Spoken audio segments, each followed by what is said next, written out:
शुभ अपराह्न पिलाମାନେ आशा तुमने समस्ते भलरे थिबो।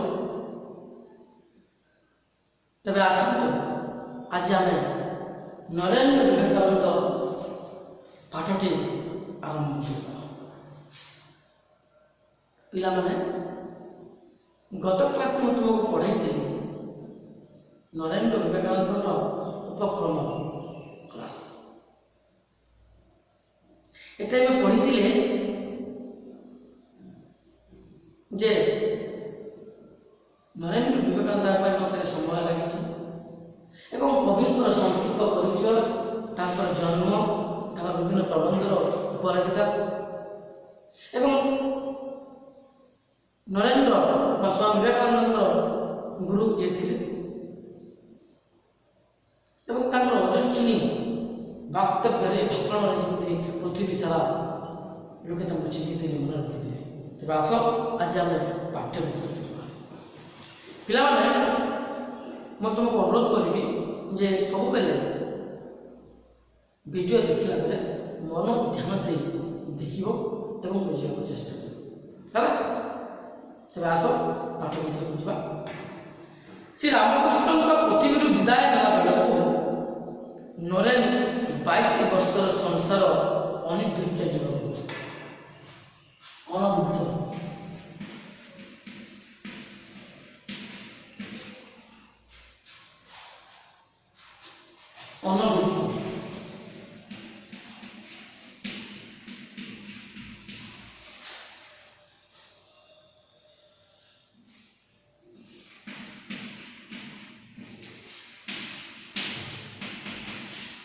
अभिज्ञ नथिला अनभिज्ञ बिना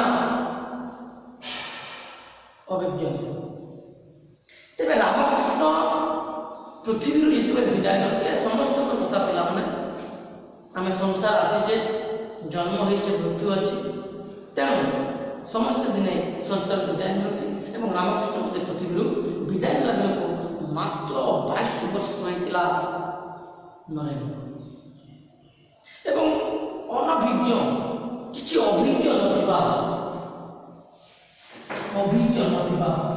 किसी अभिज्ञ नथिबा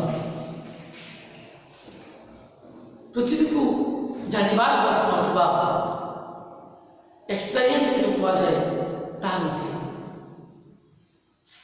एवं बड़ दुखर विषय पिता माने जे वर्षक पूर्व तांकर पिता विश्वनाथ दत्त यह त्याग करते तो रामकृष्ण जो वर्ष पृथ्वी विदाय ने तार वर्षक पूर्व पिता विश्वनाथ दत्त पृथ्वी विदाय कर अर्थात दुई पिता हराई संसार चलवा और संसार को चलवा उभय विषय धरे एकुटिया दुई पिता गोटे पिता जी जन्मदाता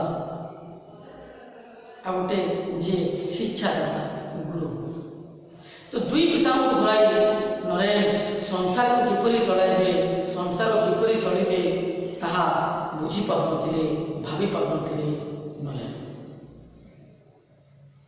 एकुटिया सत किंतु दुर्बल नहंती से एकुटिया होइतले पिला माने किंतु तांकर मन दुर्बल नथिला मन थिला सबल दुर्बल विपरीत सबल अर्थात सशक्ति दुर्बल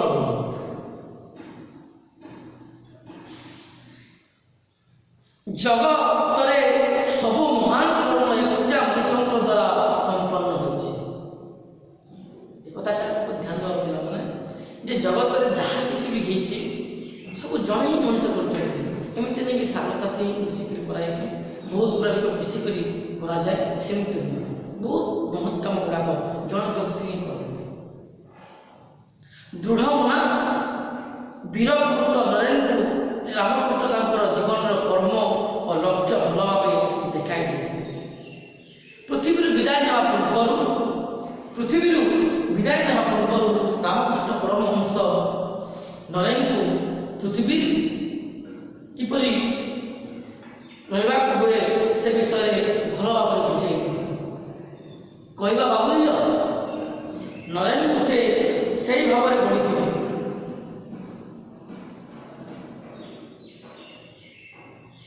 ତ ରାମକୃଷ୍ଣ ପରମହଂସ ପୃଥିବୀରେ ବିଦାୟ ନେଲା ବେଳକୁ ନରେନଙ୍କୁ ସେହିପରି ଗଢ଼ିଥିଲେ ଯେ ନରେନକୁ କିଛି ଅସୁବିଧା ହେବ ନାହିଁ, ତାଙ୍କର ମନ ଦୁର୍ବଳ ହେବନି, ସବଳ ହେବ, ସୁସ୍ଥ ହେବ, ସମାଜ ପାଇଁ କିଛି କାମ କରିବା ଜିଜ୍ଞାସା ଥିବ। ଏସବୁ ଶିକ୍ଷା ଆଗରୁ ନରେନଙ୍କୁ ଦେଇଥିଲେ ରାମକୃଷ୍ଣ ପରମହଂସ। ନରେନ୍ଦ୍ର ବିବେକାନନ୍ଦଙ୍କୁ ଜନ୍ମ ଦେବା ପାଇଁ ଦକ୍ଷିଣେଶ୍ୱର ହୋଇଥିଲା ଏନ୍ତୋଳିଶାଳ ଏବଂ ସେ ରାମକୃଷ୍ଣ ହୋଇଥିଲେ ଧାତ୍ରୀ। ଧାତ୍ରୀ ଥିଲା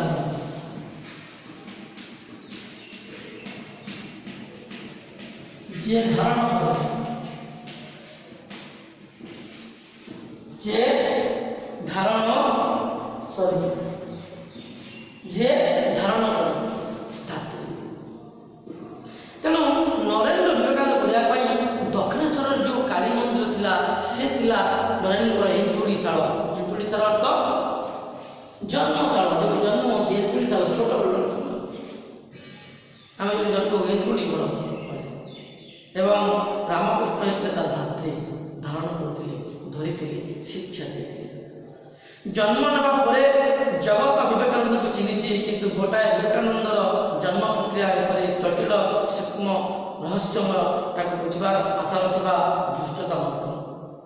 ଶ୍ରୀ ରାମକୃଷ୍ଣ ସହିତ ନରେନ୍ଦ୍ରଙ୍କର 5-6 ବର୍ଷର ନିବିଡ଼ ସମ୍ପର୍କ ସେହି କାଳ ମଧ୍ୟରେ ତାଙ୍କର ଦ୍ୱିତୀୟ ଘଟିଛି। ତ ନରେନ୍ଦ୍ର ବିବେକାନନ୍ଦ ଜନ୍ମ ନେବାର ଯେଉଁ ମୁହୂର୍ତ୍ତ ସେଟା ବହୁତ ସହଜ ନୁହେଁ। ପିଲାମାନେ ଜଣେ ନରେନ୍ଦ୍ର ବିବେକାନନ୍ଦ ହେବାଟା ଏତେ ସହଜ ନୁହେଁ। ତାର ଯେଉଁ ପ୍ରକ୍ରିୟା ବହୁତ ଜଟିଳ, ବହୁତ ସୂକ୍ଷ୍ମ ଏବଂ ରହସ୍ୟମୟ ଥିଲା। ରାମକୃଷ୍ଣଙ୍କ ସହିତ ନରେନ୍ଦ୍ରଙ୍କର 5-6 ବର୍ଷ ସମ୍ବନ୍ଧ ଭିତରେ ସେ ଦ୍ରୁତ ଭାବରେ ସେ କାର୍ଯ୍ୟଟିକୁ ଆଗେଇ ନେଇଥିଲେ। ତ ଏ ପର୍ଯ୍ୟନ୍ତ ଆମେ ପଢ଼ିଥିବା ଦ୍ୱିତୀୟ କ୍ଲାସରେ ଆମେ ତାର ଭିତରେ ବୁଝିବା ଯେ ରାମକୃଷ୍ଣ ଏବଂ ନରେନ୍ଦ୍ରଙ୍କର 5 ବର୍ଷ ସମ୍ପର୍କ କେମିତି ଥିଲା, କିପରି ରାମକୃଷ୍ଣଙ୍କୁ ସଂସାର ପ୍ରତି ଦେଖାଇଥିବା ମଣିଷ ପ୍ରତି କର୍ତ୍ତବ୍ୟ ଦେଖାଇଥିବା ମାର୍ଗ କିପରି ଥିଲା, ସେଟା ପଢ଼ିବା ଆମେ ନେକ୍ସଟ କ୍ଲାସରେ। ସେତେବେଳେ ପର୍ଯ୍ୟନ୍ତ ଭଲରେ ଥାଅ, ସୁଖୀରେ ଥାଅ। ଧନ୍ୟବାଦ।